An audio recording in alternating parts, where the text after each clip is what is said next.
देखिए, मेरा जन्म एक बहुत अमीर परिवार में हुआ। मेरे दादाजी हरियाणा के रहने वाले थे और रोजी रोटी की तलाश में वो उड़ीसा संबलपुर जाकर बस गए। चूंकि पैसा नहीं था, गरीबी की हालत थी, सो वो एक साइकिल किराए पर लेकर गली गली घूमकर सामान बेचने लगे और अपनी मेहनत के दम पर वो अपने शहर के सबसे बड़े अमीरों में से एक बने। उस घर में, उस परिवार में मेरे पिता का जन्म हुआ, जहां पर ऑलरेडी काफी ज्यादा पैसा आ चुका था। अभी भी हमारी पुश्तैनी हवेली संबलपुर उड़ीसा में है, काफी बड़ा मकान है और हमारे जितने भी बाकी चाचा हैं उन सब के अपने अपने बहुत बड़े बड़े उद्योग हैं, किसी के कारखाने, किसी के मशीनों की फैक्ट्री है, तो काफी वो ज्यादा अच्छा काम कर रहे हैं। उस परिवार में मेरे पिता का जन्म हुआ। मेरे पिता 5 भाई और 3 बहनों में सबसे बड़े थे। जब मेरे दादाजी ने मेरे पिताजी से कहा कि अब मेरे बाद तुम्हें यह सारा कारोबार संभालना है तो अभी से शुरुआत कर दो, तो मेरे पिताजी ने वो जवाब दिया जिसको सुनकर मेरे दादाजी चौंक गए और मुझे विश्वास है कि आप सुनेंगे तो आप भी चौंक जाएंगे। तो आप जानना चाहेंगे मेरे पिताजी ने क्या जवाब दिया? सब बोल नहीं रहे। देखिए, मुझे आपकी आवाज चाहिए। हमारी खामोशी ने हमें 200 साल तक अंग्रेजों का गुलाम रखा। आज भी खामोश रहेंगे? आज तो बोलना पड़ेगा ना। जिंदगी में अगर सच में आजादी चाहिए, आर्थिक आजादी, राजनीतिक आजादी, सामाजिक आजादी और अपनी पूरी जिंदगी में आजादी और एक आजाद जिंदगी जीना चाहते हैं तो आपको बोलना पड़ेगा, आवाज बुलंद करनी होगी। तैयार है आप? तो मेरे पिताजी ने अपने पिता से यानी मेरे दादाजी से कहा कि पिताजी, मुझे पैसा नहीं कमाना। क्या बोला? मुझे पैसा नहीं कमाना, मुझे पैसों में कोई दिलचस्पी नहीं है। आपको ऐसे लोग मिलते हैं कोई जिनको पैसों में दिलचस्पी ना हो? जो मिलते हैं वो सामने मुंह के ऊपर बोलते हैं कि मुझे पैसों में दिलचस्पी नहीं है, मगर अगर सच में आप देखोगे अंदर जाके तो सबसे ज्यादा दिलचस्पी उन्हीं को है। क्योंकि मैंने बहुत सारे लोगों को बहुत करीब से चेक कर लिया, एक भी इंसान मुझे दुनिया में ऐसा नहीं मिला जिसको पैसों में कोई दिलचस्पी नहीं है। राइट? क्योंकि कई सारे मैंने प्रवचन भी सुने, कई सारे लोगों के प्रवचन भी सुने जिनको बहुत सारे लोग फॉलो करते हैं, मैं किसी का नाम नहीं लूंगा, जिनको लाखों लाखों करोड़ों करोड़ों लोग फॉलो करते हैं और वो बोलते हैं माया मोह सबसे दूर रहो और नीचे अकाउंट नंबर है इसमें डाल दो।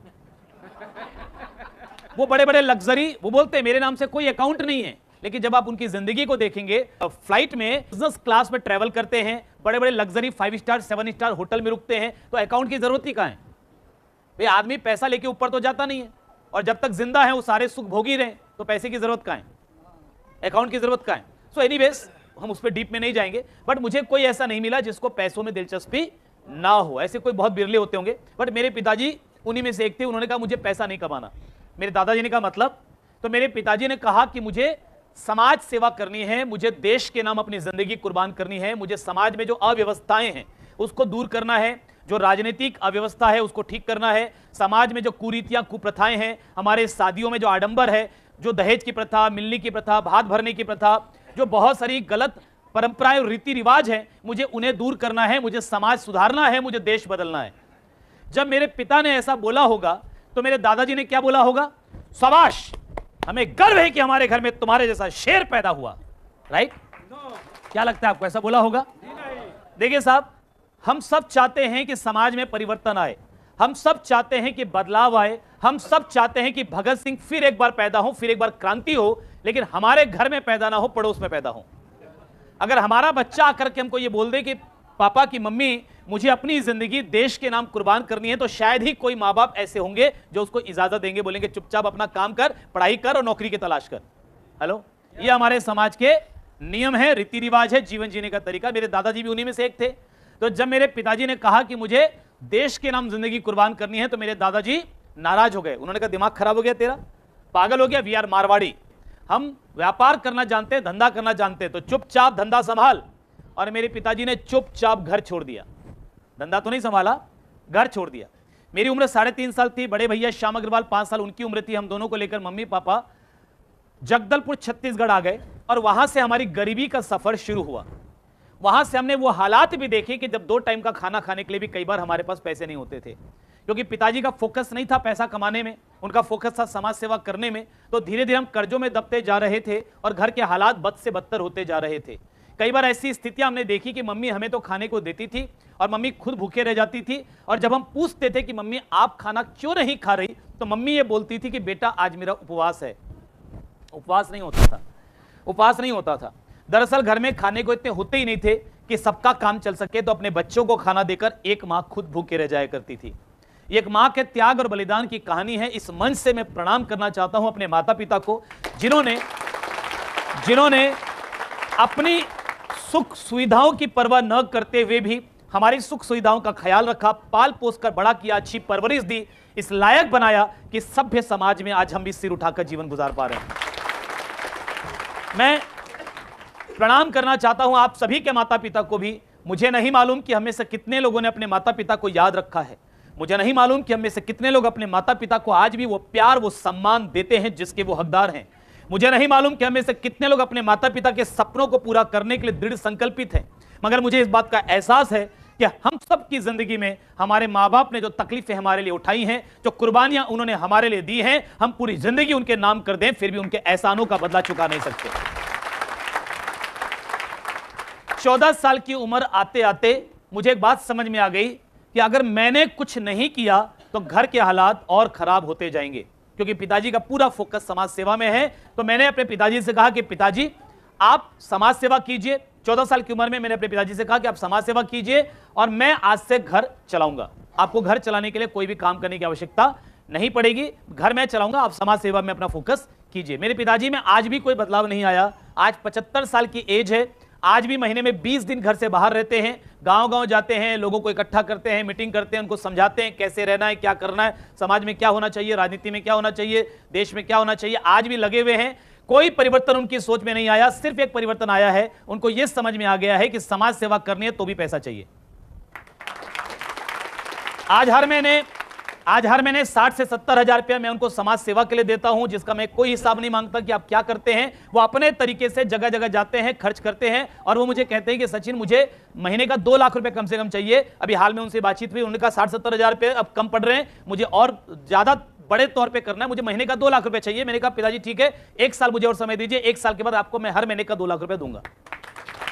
मुझे नहीं मालूम कि वो समाज में क्या परिवर्तन ला पाएंगे, कितना बड़ा बदलाव ला पाएंगे, मगर मुझे मैं ये चाहता हूं कि जीवन के अंतिम समय में उनको ये ना लगे कि साहब मैं कुछ कर सकता था लेकिन पैसों की कमी से मैं नहीं कर पाया, मेरे बेटे नालायक निकले।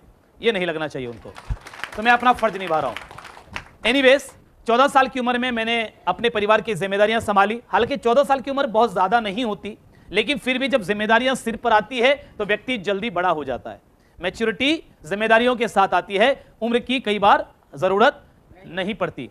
14 साल की उम्र में मैंने वो सारे काम शुरू किए जिनमें या तो कम पैसे लगते थे या बिना पैसों के उनको शुरू किया जा सकता था, और सुबह 5 बजे से लेकर रात 11 बजे तक मैं मेहनत करने लगा। एक सवाल मैं आपसे पूछना चाहता हूं कि सबसे बड़ी बीमारी कौन सी है? Diabetes, BP, sugar, thyroid, heart attack, सबसे बड़ी बीमारी कौन सी है? कौन सी है सबसे बड़ी बीमारी? यस माय डियर फ्रेंड्स, सबसे बड़ी बीमारी है गरीबी। जिस व्यक्ति को गरीबी की बीमारी लग जाए ना, किसी और बीमारी की आवश्यकता ही नहीं है। वो अकेली बीमारी उसको घुट घुट कर जीने के लिए मजबूर कर देती है। और मुझे इस बीमारी से अपने परिवार को बाहर निकालना था, इस बीमारी को जड़ से अपने परिवार से खत्म करना था, नेस्तनाबूद करना था। सो मैंने दिन रात मेहनत करना शुरू किया। 7-8 सालों में घर की स्थिति ठीक ठाक पोजीशन पर आकर खड़ी हुई। हाँ, पैसे आने लगे, इतने नहीं आ रहे थे कि सारे सपने पूरे हो जाएं, मगर इतने जरूर आने लगे कि अब घर में खाने कमाने को लेकर कोई तकलीफ नहीं थी। उस समय मेरे पास आरसीएम का सिस्टम आया 2002 में। रात के 12 बजे मेरे ग्रेट अपलाइन आदरणीय श्री पीके देवांगन जी आरसीएम लेकर मेरे पास आए। अच्छा मुझे बताइए, रात के 12 बजे आप में से कोई व्यक्ति कभी गया किसी को प्लान दिखाने? कोई है हमारे जैसे पागल? रात के 12 बजे 2-3 लोग हैं। चलिए, बाकी सब समझदार हैं?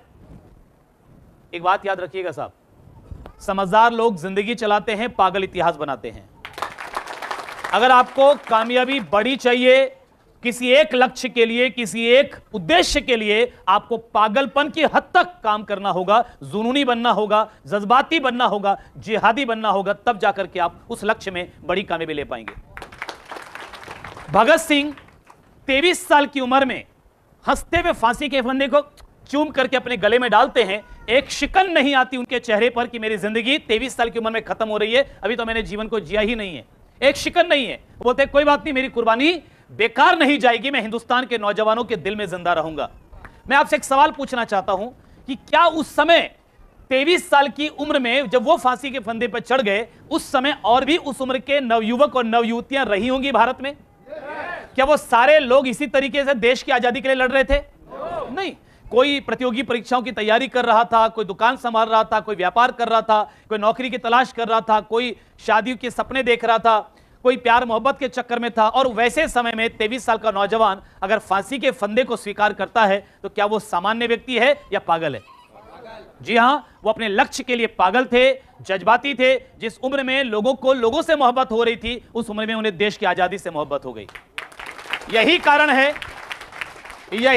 है कि आज भी हम उन्हें याद करते हैं। मैं रोज दिल से उनको नमन करता हूं।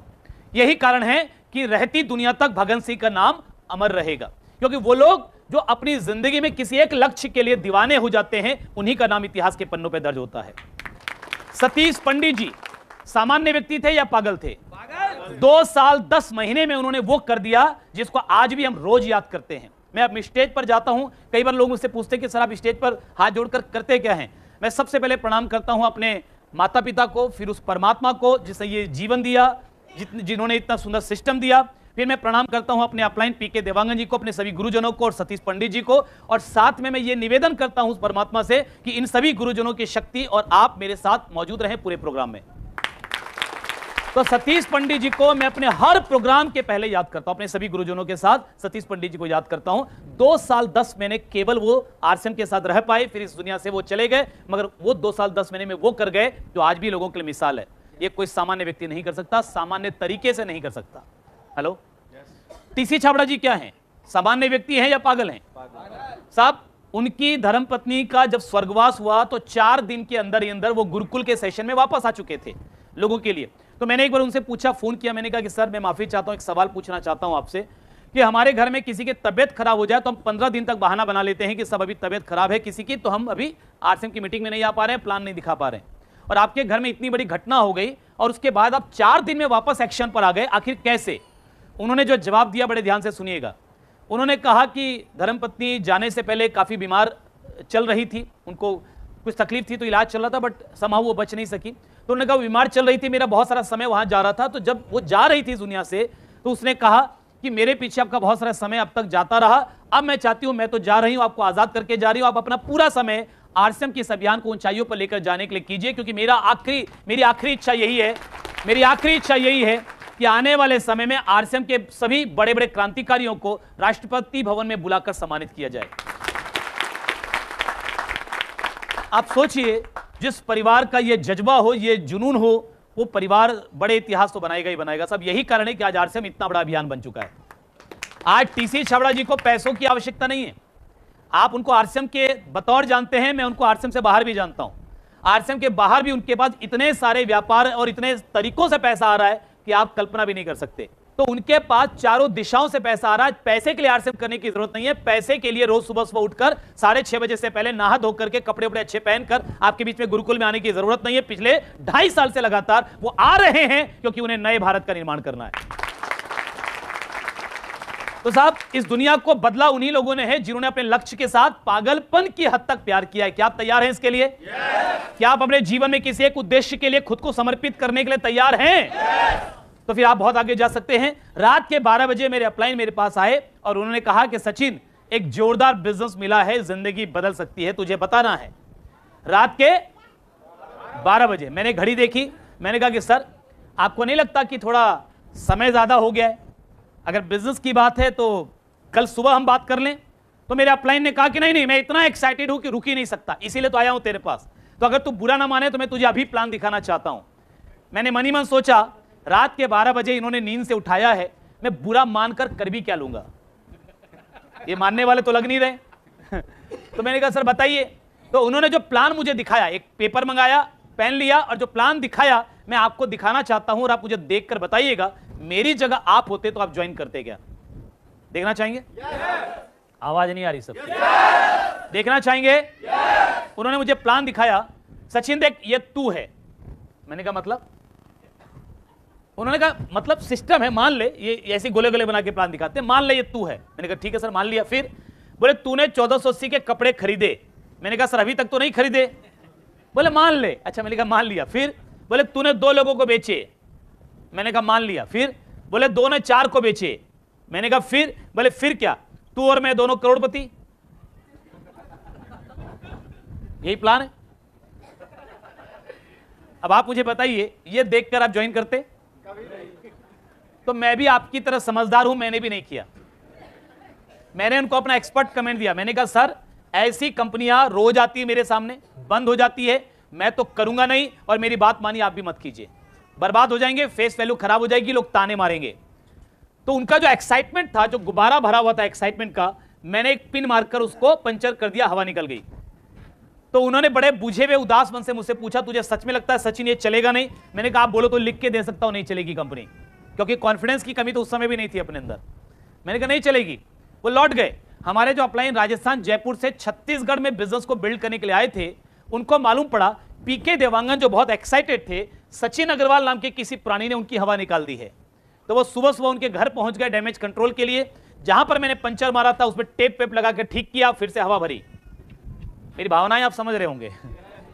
उनको एक्साइटेड किया, और उसी एक्साइटमेंट में पीके देवांगन जी ने मुझे फोन किया। बोले सचिन, आवाज की तलखी सुनकर मैं समझ गया मामला गड़बड़ है। मैंने कहा यस सर। और उन्होंने बड़े ही प्यार से मुझसे पूछा। अब देखना, ध्यान से देखना उनका प्यार। उन्होंने बड़े प्यार से कहा तू आरसीएम ज्वाइन करेगा या नहीं करेगा? ये प्यार था उनका। संबंध अच्छे थे तो ये प्यार था।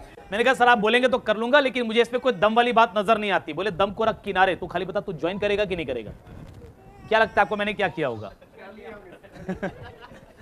संबंध अच्छे थे, ज्वाइनिंग हो गई, बट संबंधों पे काम नहीं होता, सो मैंने भी काम नहीं किया। वो मुझे मीटिंग में बुलाते रहे, मैं गोलियां देता रहा। यू नो गोली?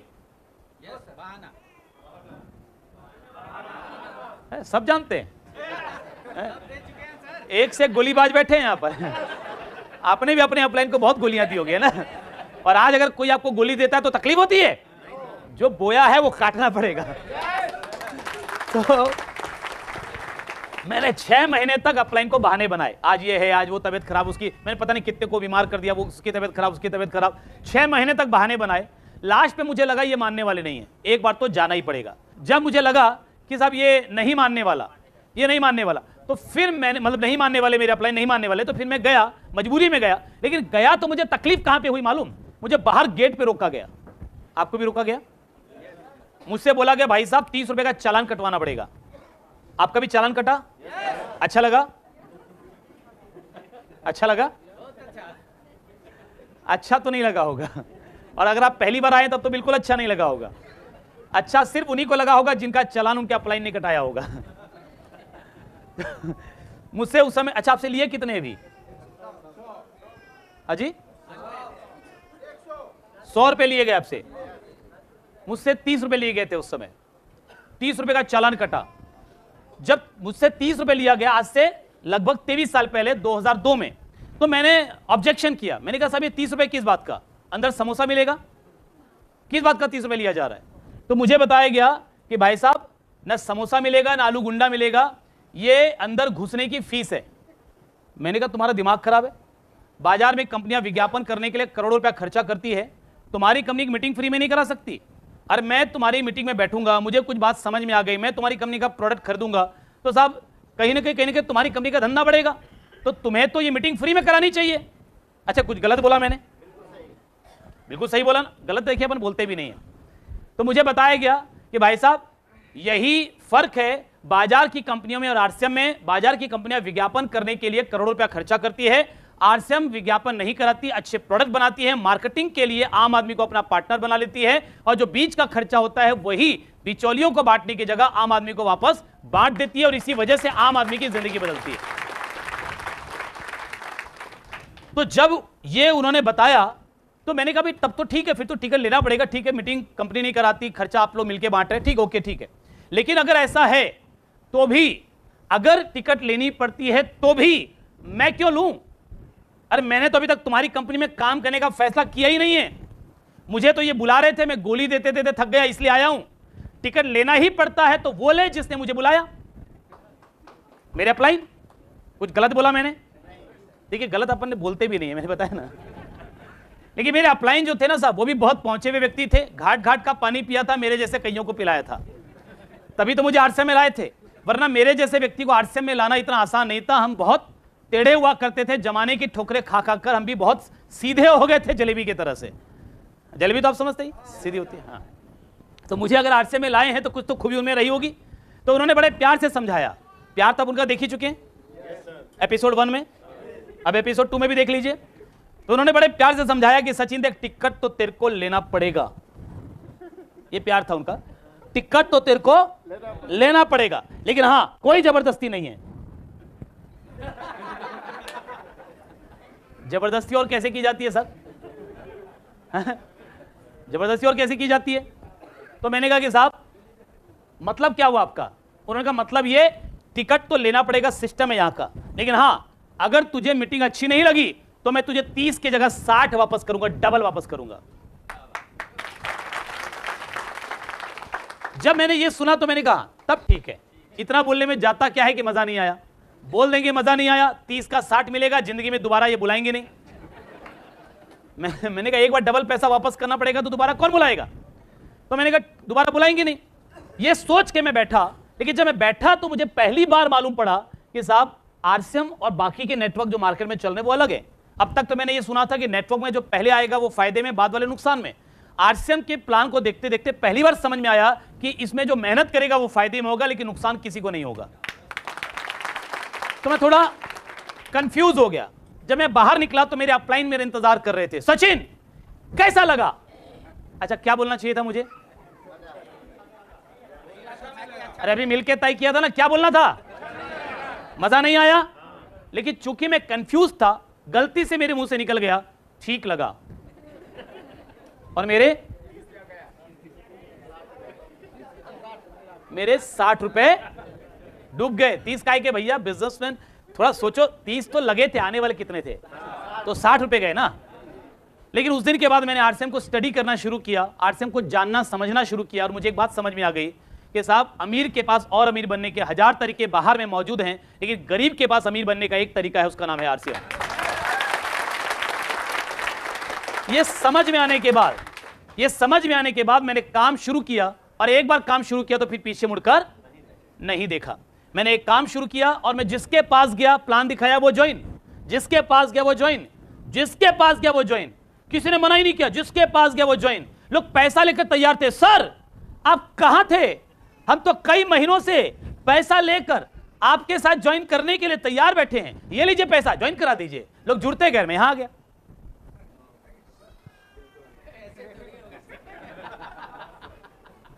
आपको लगता है ऐसा हुआ होगा? अच्छा ऐसा होता तो मजा आता ना। मुझे बताइए, अगर आपको ये मालूम पड़ता कि सचिन अग्रवाल जिसको किस्मत से कामयाबी मिली है वो आ रहा है आपके बीच, तो आप मुझे सुनने आते? आप क्यों आए? क्योंकि आपको किसी ने बताया कि एक ऐसा लड़का आ रहा है जिसने मेहनत के साथ कामयाबी हासिल की है, संघर्ष के साथ कामयाबी हासिल की है। तो जब आप मेहनत करते हैं, जब आप संघर्ष करते हैं, आपकी कामयाबी की कहानी बनती है, और एक दिन आपकी कहानी हिंदुस्तान के बड़े से बड़े ऑडिटोरियम से सुनाई जाती है, और लोग टिकट कटाकर आपकी कहानी को सुनने के लिए आते हैं। तो बनाना चाहते हैं अपनी कहानी? अच्छा ये नहीं हुआ तो कुछ और हुआ होगा, तो असल में क्या हुआ वो जानना चाहेंगे? जाना चाहते हैं? जाना चाहते हैं? मैं गया सबसे पहले अपने सबसे करीबी दोस्त के पास, लंगोटिया यार। जो लंगोटिया यार समझते हैं? किसको बोलते हैं? जिसके साथ सारे पुण्य और पाप आपने एक साथ किए होते हैं, एक दूसरे के राजदार। तो मैं गया उसके पास, मुझे पक्का यकीन था ये मना नहीं करेगा। उसने पूरा प्लान देखा, और प्लान देखने के बाद बोलता है सचिन भाई एक बात बोलूं, बुरा मत मानना। मैंने कहा अच्छा, जब कोई सामने से बोले ना बुरा मत मानना, आप समझ जाना कुछ ऐसा ही बोलने वाला है जो बुरा ही लगने वाला है। आप तैयार हो जाना हेलमेट पहन करके। तो मैंने कहा बोल भाई। तो बोलता है कि भाई अगर आरसीएम की बात करनी हो तो आइंदा मेरे घर पे मत आना। अभी आपको हंसी आ रही है, अभी तो मैं भी हंस लेता हूं, लेकिन आप सोचिए मेरे दिल पर क्या गुजरी होगी जब उसने ऐसा बोला। बड़े भारी मन से, बड़े दुखी मन से मैंने कहा तेरे घर पर आऊंगा, दोस्ती निभाऊंगा, लेकिन आज के बाद तेरे साथ आरसीएम की बात नहीं करूंगा। और मैंने आज तक वो वादा निभाया है, आज तक मैंने वो वादा निभाया। मैंने उसको प्लान नहीं दिखाया, लेकिन जब जब आरसीएम से इनकम आई उसको मिठाई खिलाने जरूर गया।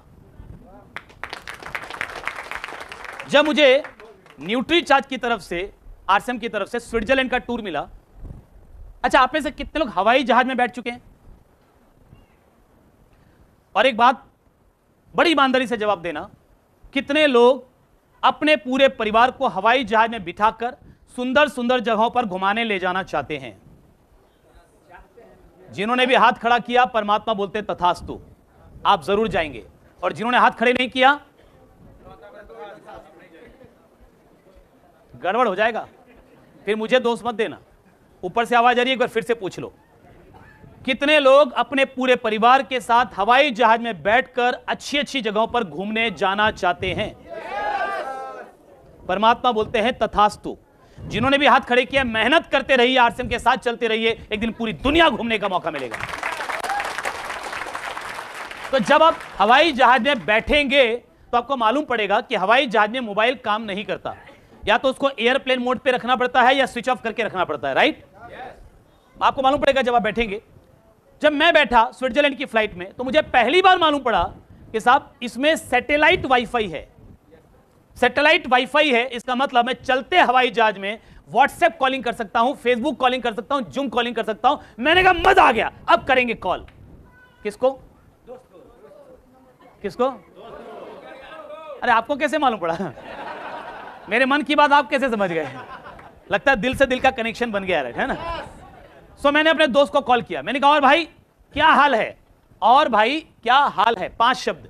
अगले आधे घंटे तक वो बोलता रहा, पूछ मत यार, हालत खराब है, गवर्नमेंट जीएसटी ले आती है, गवर्नमेंट का पोर्टल चलता नहीं है, वकील को खुद नहीं मालूम कि प्रावधान क्या क्या है, ऑफिसर को खुद को नहीं मालूम प्रावधान क्या क्या है, अगल बगल में 4 दुकानें और खुल गई है, सब गला काट प्रतिस्पर्धा चल रही है, रेट काट काट के माल बेच रहे हैं, ग्राहक किसी का सगा नहीं है, आज यहां से खरीदता है, कल वहां से खरीदता है, उधार खा के भाग जाता है। आधा घंटे तक रोना रोता रहा।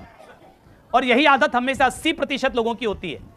हमको कोई खाली पूछ ले और भाई क्या हाल है, हमको लगता है शायद ये सच में जानना चाहता है, और बैठकर हम पूरा अपना दुखड़ा लेकर बैठ जाते हैं, पूछो मत, यहां दुखता है, यहां दुखता है, यहां दुखता है। बहू बात नहीं सुनती, सास बात नहीं मानती है, पत्नी ध्यान नहीं देती, पति सुनते नहीं है, मतलब हम पूरे अपने जीवन का दुखड़ा उसके सामने रोने लगते हैं। मैं आपसे एक सवाल पूछता हूं, आज तक जिसके जिसके सामने आपने अपना दुखड़ा रोया है, उन्होंने आपकी जिंदगी बदलने में आपकी मदद की है? बल्कि वो लोग जब आपके पीछे से 4 इकट्ठे होते हैं, आपका मजाक उड़ाते हैं कि तेरे पास रोने आया था, मेरे पास रोने आया था। क्यों बताते हैं आप अपना दुखड़ा किसी और को? आज के बाद कसम खाइए, कोई पूछे क्या हाल है, सिर्फ एक ही शब्द बोलना, बिंदास, झकास, मजा आ रहा है, मजा आ रहा है। किसी को अपनी तकलीफ बताना मत। दुनिया आपकी कमजोरी का फायदा उठाएगी, क्योंकि आप जिंदा हैं कि मर गए हैं इससे किसी को कोई मतलब नहीं, आपकी जिंदगी की तकलीफों से किसी को कोई मतलब नहीं। लेकिन जिस दिन आप खड़े हो जाएंगे, आपके परिवार के सारे सपने पूरे हो सकते हैं। खड़े आपको ना, तो जब करना आपको ही है, जब करना आपको ही है, तो दूसरों के सामने रोना क्यों है? आज के बाद नहीं। मंजूर है? मंजूर है? वादा है? बगल वाले का हाथ पकड़िए और उसको बोलिए पक्का वादा है। बोले पक्का वादा है, आज के बाद अपना दुख किसी को नहीं बताएंगे, अपनी मेहनत बढ़ाएंगे और अपने दुख को दूर करने की जिम्मेदारी लेंगे। मेरा पक्का वादा है। बगल वाले से पूछिए आपका क्या विचार है, और बगल वाले के लिए एक बार जोरदार तालियां बजा लीजिए।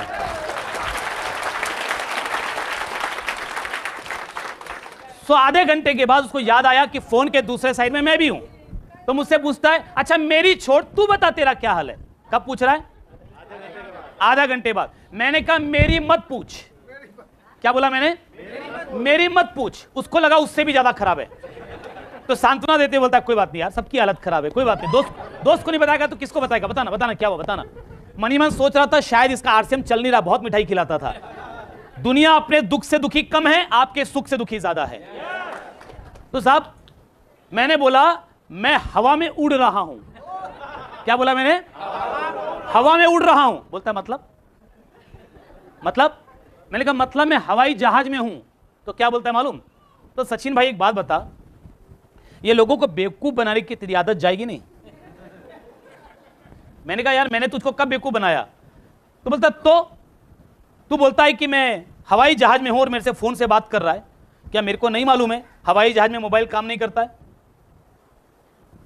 मैं मनी मन हंसा, बोला कुछ नहीं, लेकिन मैंने उसको प्यार से बोला, मैंने कहा भाई बात तेरी सही है, हवाई जहाज में मोबाइल काम नहीं करता, मगर तुझे जो जानकारी है वो डोमेस्टिक फ्लाइट की है। मैं इंटरनेशनल फ्लाइट में हूं, स्विट्जरलैंड जा रहा हूं, इसमें सैटेलाइट वाईफाई है, और तुझे यकीन नहीं आता तो गूगल में सर्च मार के देख ले।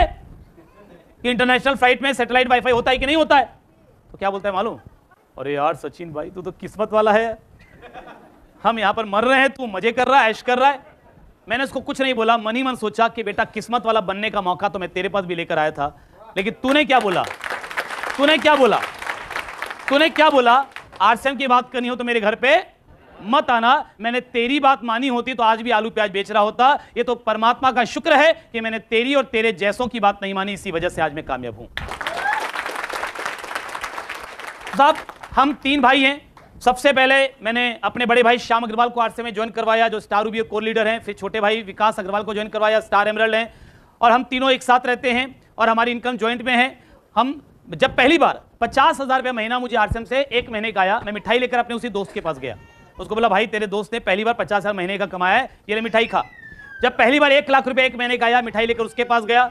जब पहली बार 2 लाख रुपए 1 महीने का आया, घर में आरसीएम की वजह से मिठाई लेकर उसके पास गया। जब पहली बार 5 लाख रुपए 1 महीने का आया, मिठाई लेकर उसके पास गया। जब पहली बार 10 लाख रुपए 1 महीने का आया, मिठाई लेकर उसके पास गया। और जब पहली बार 16,23,000 रुपए 1 महीने का आया, मैं मिठाई लेकर उसके पास गया। उसकी सजा यही है, उसकी सजा यही है कि वो जिंदगी भर मेरी कामयाबी की मिठाई खाएगा। इसको बोलते हैं मीठा बदला। मीठा बदला। कितने लोग अपनी आलोचना करने वालों से, टांग खींचने वालों से मीठा बदला लेना चाहते हैं। तो आज के बाद किसी से दुश्मनी नहीं करना, किसी के साथ संबंध खराब नहीं करना, किसी को नहीं बोलना अच्छा तेरे को दिखाता हूं, कुछ नहीं। दोस्ती बना के रखना। जिस दिन कामयाबी आएगी उस दिन मिठाई खिलाने के लिए कोई तो होना चाहिए। हेलो, तैयार हैं? 1983 भारत ने वर्ल्ड कप जीता क्रिकेट में, कपिल देव की कप्तानी में। कपिल देव, उस समय का एक किस्सा आपको सुनाता हूं। 1980 इस पे मूवी बनी है 83, नहीं देखी तो देखिएगा, बड़ी अच्छी मूवी है। उसमें एक सीन है कि भारत पहुंच गया सेमीफाइनल में, और भारत का मैच, इंडिया का जो मैच है वो होने वाला है सेमीफाइनल में इंग्लैंड के साथ। इंडिया वर्सेस इंग्लैंड सेमीफाइनल होने वाला है, कल मैच है। आज भारत के खिलाड़ियों का मनोबल तोड़ने के लिए इंडिया इंग्लैंड में, मैच भी इंग्लैंड में चल रहा है, तो इंग्लैंड के न्यूज़पेपर्स में खबर आती है और पेपर के हेडलाइन में लिखा होता है कि इंग्लैंड को तो वॉकओवर मिल गया क्योंकि बच्चों के साथ खिलाया जा रहा है। भारत की टीम, बच्चों की टीम जैसे तैसे सेमीफाइनल में आ गई। किस्मत से ये सेमीफाइनल थोड़ी जीतेगी, इंग्लैंड तो आसानी से जीत जाएगा। जब भारत के खिलाड़ियों ने एक खबर पढ़ी, गुस्से में आग बबूला हो गए। बोले क्या लिखा हमारे लिए, हम बच्चों की टीम है। गुस्से में पेपर लेकर आए, कपिल देव अपना बैट साफ कर रहे। ध्यान से समझिएगा, सीन देखिए। कपिल देव अपना बैट साफ कर रहे हैं और सारे भारत के खिलाड़ी आए। उन्होंने कहा गुस्से में पेपर पटकते हुए, देखो ये क्या लिखा हुआ है हमारे बारे में, हम बच्चों की टीम है, इतनी मेहनत करके यहां तक आए, बुलाओ एक प्रेस कॉन्फ्रेंस, जवाब दो इनको, कल खबर छपनी चाहिए अखबार में, हमारा जवाब छपना चाहिए। कपिल देव आराम से बैट साफ कर रहे हैं, कोई फर्क ही नहीं पड़ रहा उनको।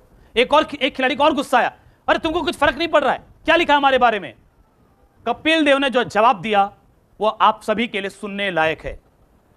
कपिल देव ने कहा कि मेरे भाई एक बात समझ, मैं कैप्टन हूं, मीडिया को बुलाऊंगा, मीडिया आ जाएगी, प्रेस कॉन्फ्रेंस होगा, मैं जो जवाब दूंगा कल पेपर में छपेगा। लेकिन मेरी बात ध्यान से सुन, कल पेपर में जवाब छप गया और कल का मैच हम हार गए, जवाब की कोई वैल्यू है? कल पेपर में जवाब नहीं छपा और हम मैच जीत गए, जवाब की कोई जरूरत है? बोले हम खिलाड़ी हैं, हम जवाब मुंह से नहीं देते हैं, हम जवाब अपने खेल से देते हैं, अपने बल्ले से, अपनी गेंद से देते हैं। जवाब हम खेल के मैदान में देते हैं, जवाब हम अपनी कामयाबी से देते हैं। देना चाहते हैं जवाब? देना चाहते हैं जवाब उन सभी लोगों को जिन्होंने आपका मजाक उड़ाया? देना चाहते हैं? मेहनत को डबल कर दीजिए साहब, मेहनत को डबल कर दीजिए। एक ही तरीका है जवाब देने का, अपनी मेहनत को डबल कर दीजिए। तो साहब, मैंने ये संकल्प लिया था कि मुझे कामयाब होना है और हर उस व्यक्ति को जवाब देना है जिसने ये बोला था कि सचिन तू नहीं कर सकता। मैंने जवाब दिया और मैं चाहता हूं आप भी जवाब दें।